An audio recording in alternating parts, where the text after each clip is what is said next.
The road is now clear of snow and we can get up the glen. Fantastic conditions at the moment, and blue sky, the sky is clearing. I became a member of Glencoe Mountain Rescue Team in, I think, 1993, and I moved into the area a few years before that.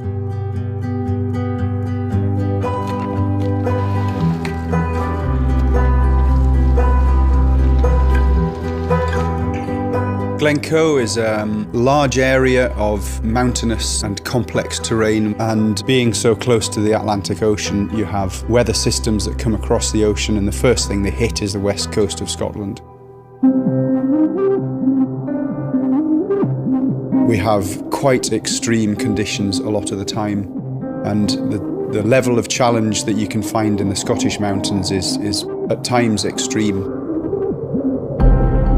That's the beauty of it, is that you can go to small mountains and have a really big experience.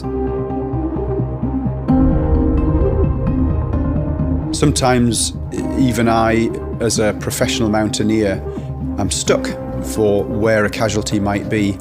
So I have the luxury of a great friend, Walter Elliott, who's been a member of the rescue team for more than 60 years.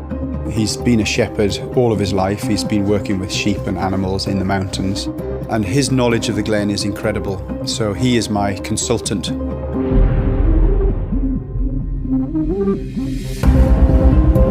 It's a fantastic thing to be in the mountains on your own. It completely absorbs my attention. It takes me away from everything else that's happening in the world, and that's pretty special, I think.